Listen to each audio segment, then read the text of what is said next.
something. No way. Alright, we're making a movie, guys. There's no way. We're making a movie. That's sick. 1080p. Johnny Sins.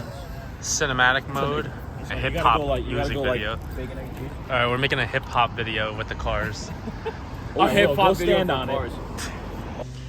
Alright, so this is the door panel that we have to remove in order to change out the window regulator. So I just got all my parts, screwdrivers, drill, sockets, some pry tools, some tape, because we have to keep the window up while we change out the regulator. So what I'm going to do is just like tape the window to the door handles, as well as whatever this thing is called, I don't even know, so the window doesn't fall down. And then once we get that off, we should be able to remove the wires from the door panel. Careful to not break any clips because this is old and everything is expensive to replace. And the speaker I think may have to come out, and we'll go ahead. I watched a quick video on how to do this, but I feel like I've done this a couple times already with any other car, so the process is probably very similar. So let's go ahead and get working. So I took it out of the packaging. In case you're wondering the part number, here it is. This is the driver's side for left-hand drive cars. So this whole unit, $300 to something. If I were to have a dealer order this for me and install it, I bet it would cost me over $1,000. So that's why we do everything ourselves. Make sure it's done properly to the best of our knowledge. No loose or missing bolts afterwards, right? New window regulator, 2-day shipping from Japan. That's crazy. So now I know if I need to do the passenger side, I know how to do it and where to get it for cheap and fast. Definitely faster than the dealership. So let's go ahead. We're gonna pop these panels off. Hopefully we don't break anything, and we'll give you an update in a sec. All right, so we removed all the screws, the panels off the door. We popped off all the clips, and then now we have the door panel off the car. So what I gotta do is unhook all the wiring harnesses and the speakers, and then we can put this to the side. And it looks like I have some pretty sick speakers set up back here with like this whole kicker contraption. So awesome. That's why that audio sounds so good. To get the window regulator out, I think I have to obviously take this off first, but this is it right there.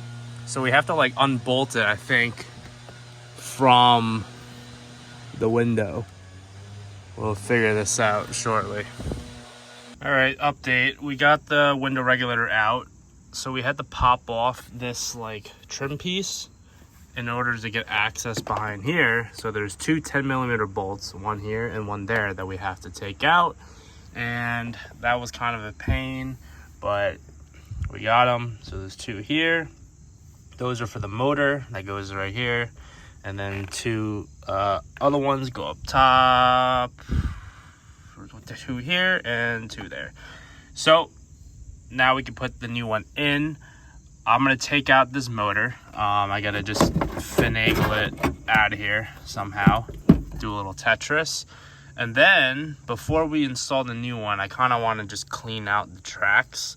So that bar there, and then I don't think there's any other ones actually. If there's anything in here that needs to be cleaned, I'm gonna try to clean it out. That way this one doesn't get broken prematurely. So we should be good. Let's keep going. All right, so we've been cleaning these tracks. There's one there and there's one here. So I got some brake cleaner on a rag and I just like cleaned the inside of the tracks. And now we gotta lube it. This is what I'm using, Power Lube. It says it's good for moving parts, so hopefully this suffices. I know some people use silicone, which is like a little bit thicker, but I've used this in the past for lube and it works really good. It's kind of like a thinner, I mean it's an aerosol spray, but this should be good. We'll give this a shot. So I just sprayed it onto a clean rag, and now I'm gonna go in here and just lube the track up. It's a little tight back here, so we'll have to just wiggle it around as best as we can. I'm gonna do it a bunch of times I think the easiest way to do it is to just keep the rag back there and then just spray like that.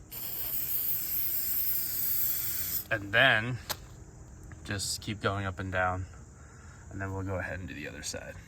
All right, so new motor is in. We have the 3 initial bolts in here, bolted down. We hooked in the wiring harness. So now I have to go into the car and I actually have to raise the window because the whatever the track thing that holds on to the window itself needs to go all the way up, which it's not right now. So somehow I gotta bolt everything back down, and then yeah, I think what I'm gonna do is bolt these on first. Maybe that's actually last, but we'll figure it out. All right, so everything is bolted down. Let's go ahead and try to move the window. Down is good. Up, still a little slow.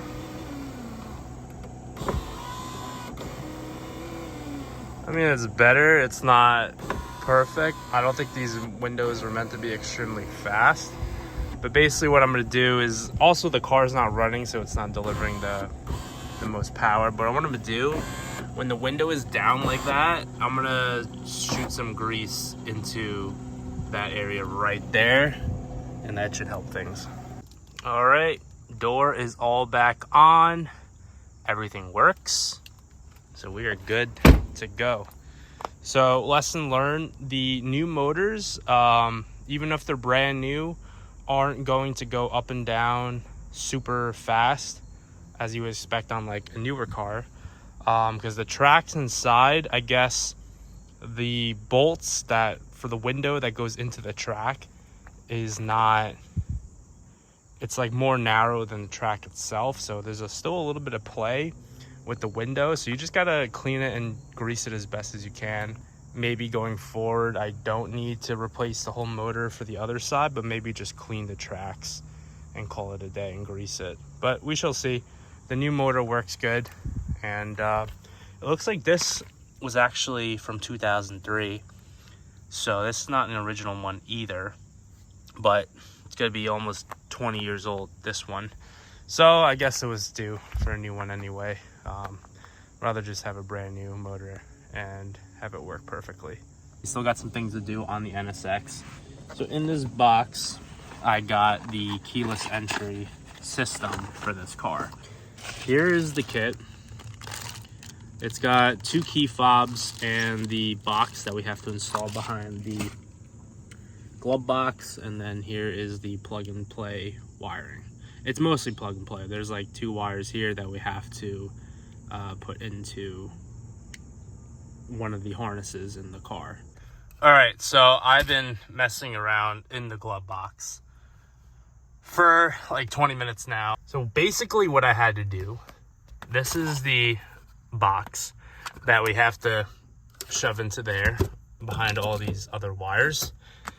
Now, it was pretty simple. It was a connector like this that I had to just unplug and stick 2 wires into the terminals, and another wire that just plugged directly into the harness for the release system or the keyless system.